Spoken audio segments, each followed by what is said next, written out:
Once a giant, always a giant. For me, it's only a giant. What's going on YouTube? DIGGE546.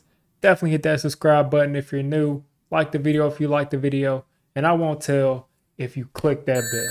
But let's go ahead and get into this. Alright, so before we get started, I want to give a shout out to our sponsor on this channel, Thrive Fantasy. They give you 20 players. You pick 10 of those 20 star level players. You don't have to go digging through rosters to find the bottom of the guy who you think is going to have a big game. You pick from those 20 top players. You get over or unders for each one of those players that you pick. If you get a good number of those things right, you'll win, over the competition. If you win, you get a portion of the $350,000 prize that they're giving out week one. It'll be split up. If you win, you'll get a chunk of that. If you use code DIGGE on their site, you'll get 100% of your deposit matched. So that means if you put up $100, up to $100, it will be matched. So if you put in 100, you'll get 100 back. You'll be able to put in 200 into the site. Anything that you do here is going straight towards the channel, nothing else. So if you want to support the channel, you like the stuff that I make here, go ahead and give them a shot week one. All right, without any further ado, the 53-man roster is out. Now, I was close to making a 53-man roster prediction video yesterday. Didn't do it. Definitely didn't do it. But also thought of making a Darius Slayton trade video. Didn't do that. I just thought I would wait until everything came out and I would give my reaction to the 53-man roster.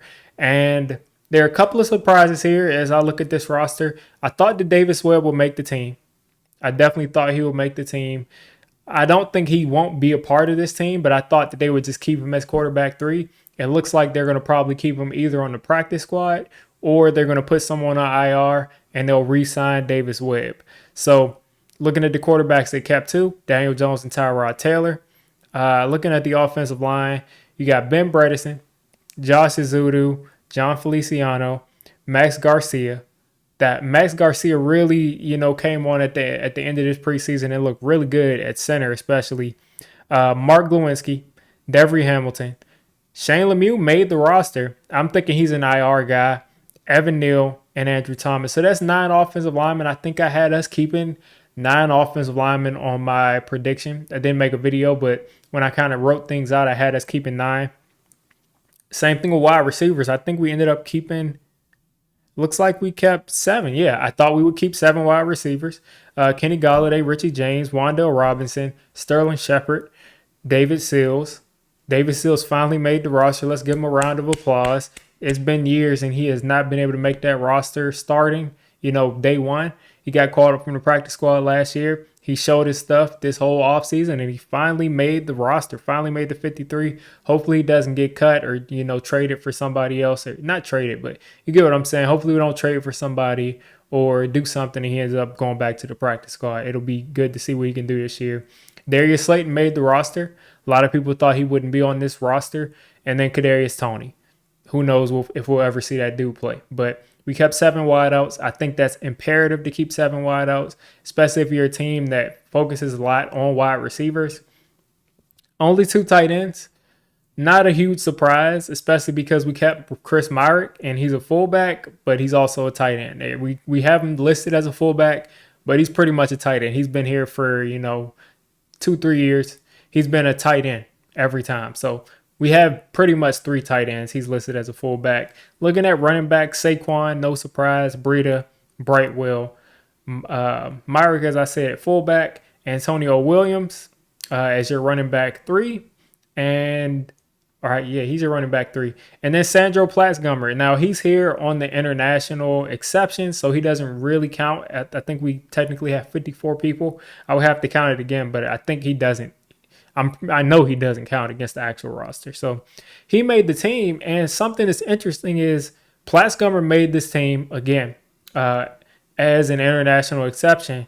But Roy Mbaketa, the guy, the Nigerian offensive tackle who's never played football before that OCU Mayora found, he did not make the roster. He didn't come back as an international player. He's completely didn't make the team. And they could have, I think you only have 1 international spot actually. So maybe Roy will make the practice squad, but he did not make the team this year. as an offensive tackle. Looking at DBs, Dane Belton, Cordell Flott, Darnay Holmes, Adoree Jackson, Julian Love, Xavier McKinney, Aaron Robinson, and here's a surprise, Rodarius Williams. He did not do much this offseason. He's been hurt pretty much this entire offseason. I don't know if I heard stories about him being ready to go months ago, but the Giants not allowing him to go. So I'm thinking they might throw him on the PUP or on IR, and we might sign another cornerback. We lost out on Darren Evans, another LSU cornerback.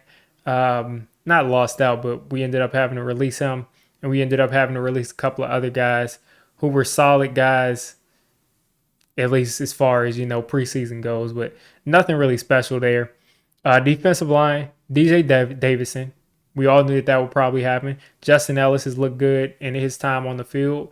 Dexter Lawrence, Leonard Williams, Nick Williams. I think that's pretty much who everybody had making the team on defensive line. I might not have kept Nick Williams. I might have just gone with 4 guys, but why not? Offensive, not offensive. What am I talking about? Outside linebacker.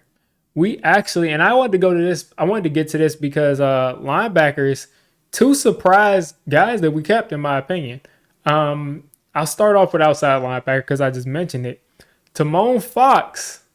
Now, that is a huge move, in my opinion. We'll still see again if these guys clear and they're actually on the roster week 1. We don't make any trades or other signings and cut these guys. But Tamon Fox, as of right now, made the roster at outside linebacker. He's a guy that came out of nowhere. It looked like he came off the bench and just laid someone out pretty much for the game-winning forced fumble against Cincinnati. So he made the roster. Excited to see that. Azeez Ojulari, Ellerson Smith, Kayvon Thibodeau, Jahad Ward, O'Shane Zimenez is back again. Hopefully he can prove something to us this year. He's been kind of on scholarship for the past, 2 years. He hasn't really done much of anything. So hopefully he proves me wrong and I can stop calling the guy Ziminy Crickets. Inside linebacker, Cam Brown, special teams demon. No surprise there. Clitra made the roster. I'm surprised. I think he probably wouldn't have made the roster over Darian Beavers, but he made a lot of good plays. Clitra he had 2 turnovers, I think, last game. I'm pretty sure he had a forced fumble. He had that pick 6. So he showed the coaching staff enough to keep him on the roster. Good for him. Hopefully he can continue to build on it. I heard that he was running as middle linebacker for the second team, so keep at it. Carter Coughlin, they have listed as an inside linebacker, but we know he'll play both. Also a special teamer. Tate Crowder, pretty much your second middle linebacker. Blake Martinez, no surprise there. He's your former Pro Bowler. I don't know if he's ever made it, but gives you that level of play. And then Micah McFadden, the rookie who flew around this offseason and made a bunch of plays all over the field. And then special teams, Gano, Gillen, Kreider. So that is the entirety of this 53-man roster. And I kind of gave some reactions as I went through. Some people I was kind of happy to see go. And I hate to see this because I hope these people, I like these players as people, and I want all of these players to succeed. I want all of them to get their second, third, fourth, fifth, sixth, seventh, eighth, ninth chances. But I'm happy that we decided to move on from CJ Board.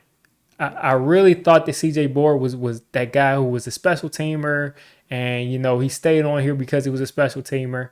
But we got some guys who can provide things on special teams, like was it Richie James. We got some more guys like Gary Brightwell and Antonio Williams who can play special teams, and we've kind of made that position null and void, so we don't have to keep a wide receiver when all of our wide receivers get hurt all the time. We got to have guys that can play wide receiver at a good level. So CJ Board, I hope he lands somewhere, but he just wasn't a good fit for this roster.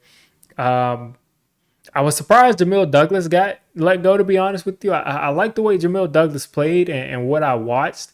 He might have started to struggle at the end of the preseason. I don't know. But from what I saw earlier on in the preseason and in camp, Jamil Douglas looked pretty good. Quincy Roche, I was surprised. Not really surprised, but he didn't make enough splash plays. I don't think they really liked his play style. I think he was a Patrick Graham guy. I don't think they wanted him here. So he'll get picked up quickly. He's a solid player. He'll be a guy. He'll be that guy that goes undrafted that'll play 6, 7, 8 years in the league. I'm sure of it. David Moa ended up going. No surprise there. I just don't think he was good as the other players. Who else is here that kind of stood out? Yusuf Corker. He was a guy that was interesting that I thought might have a shot to make the team as a safety. Didn't make it. Santoso, of course, didn't make it. He was only here to kick that last game. We pretty much gave him a shot to prove himself to the rest of the league to try to win a job somewhere else. Keelan Doss, they tried to cut him a couple of times actually, and he was hurt. But now that he pretty much got released. There was one other person that stood out. Two other people actually. One I have in my head. Another one I didn't. But I'll kind of get to a couple of other people. Jashawn Corbin. Fans were upset that he didn't make the roster, but I think that they made the right decision. I really think that Brian Dable made that right decision there to not keep Jashawn Corbin. Throw that guy on the practice squad. Yes, he had good college tape. Yes, he did, but he did not look better, in my opinion, than Gary Brightwell or Antonio Williams. He just didn't, in my opinion. Matt Breida, he might have looked better than Breida, but he just got back last week, so he wasn't at full strength, and he just has that ability to go 23 miles an hour and just hit a home run at any time. So I just think there wasn't a spot here for him on the roster. He doesn't play special teams like I mentioned, Gary Brightwell and Antonio Williams do. So he'll be on the practice squad, and I'm hoping there's no injuries, but if they are, he will be promoted. And I'm hoping that he can compete for a roster spot next year again. I like him as a young player. I've been pushing this guy back, and I'm going to get to him after this next person. But Austin Allen. Austin Allen didn't make the roster. I guess it makes sense. I mean, Myrick, I think we kept Tanner Hudson. Tanner Hudson's more of a vet than Austin Allen. But kind of stinks. He made a couple of nice plays. I wish he could have had a shot. And then lastly, I'll get to him. Alex Bachman did not make the roster. Now, to remind you, the guys who made the roster at the bottom of this roster are David Sills, Richie James, maybe you can say Darius Slayton. Those are guys who weren't locks to make the roster, who made it over Alex Bachman. I can't say that Richie James and Darius Slayton and maybe David Sills, but I can't say that Darius Slayton and Richie James had better off seasons than Alex Bachman. I just don't think they did. But Alex Bachman didn't make the team for one reason and one reason only, and this is my opinion on this. Sterling Shepard, Wandale Robinson, and Kadarius Toney, all similar builds. Not Sterling Shepard's a little bit bigger, Kadarius Toney too, but similar height, similar stature, similar play style as Alex Bachman, and they're all three better players. Now, the thing that makes me go to the next thing is Richie James made the roster. I'm assuming that he made this roster because he's a kick returner and he's a punt returner. Other than that, on the field, I'm not sure if he's a better player on the field than Alex Bachman. He did have a nice touchdown in the first game, but that's a tight decision. I can understand why they went with the return game, but it's just that Alex Bachman ended up being on a team where he probably was competing with David Sills for that last spot, and Sills had the big body. Alex Bachman didn't. You only have one other big body receiver, Kenny Galladay. Colin Johnson got hurt. So I really feel like if the roster was put together a little bit different, Alex Bachman would be on the roster. So those are my thoughts that stood out from this 53-man roster. You guys let me know what you're thinking as far as this 53-man roster. And I'm going to go ahead and sign off here. The videos should start to be picking up. We're getting into the season. And if you made it this deep into the video, I will be streaming Sunday. I'm going to try to get back to it. I'll try to make it like a fantasy NFL preview kind of stream. I want to do another fantasy league with some subscribers. So stay tuned for that. Look out for it and have a great rest of your day. If you made it this deep into the video, come on, just hit the subscribe button. I make Giants content primarily, draft content secondarily, and during the season, I'm going to be doing a lot of reacting to pretty much most of the NFL games and everything NFL. So if you made it this deep, go ahead and join the D6 squad.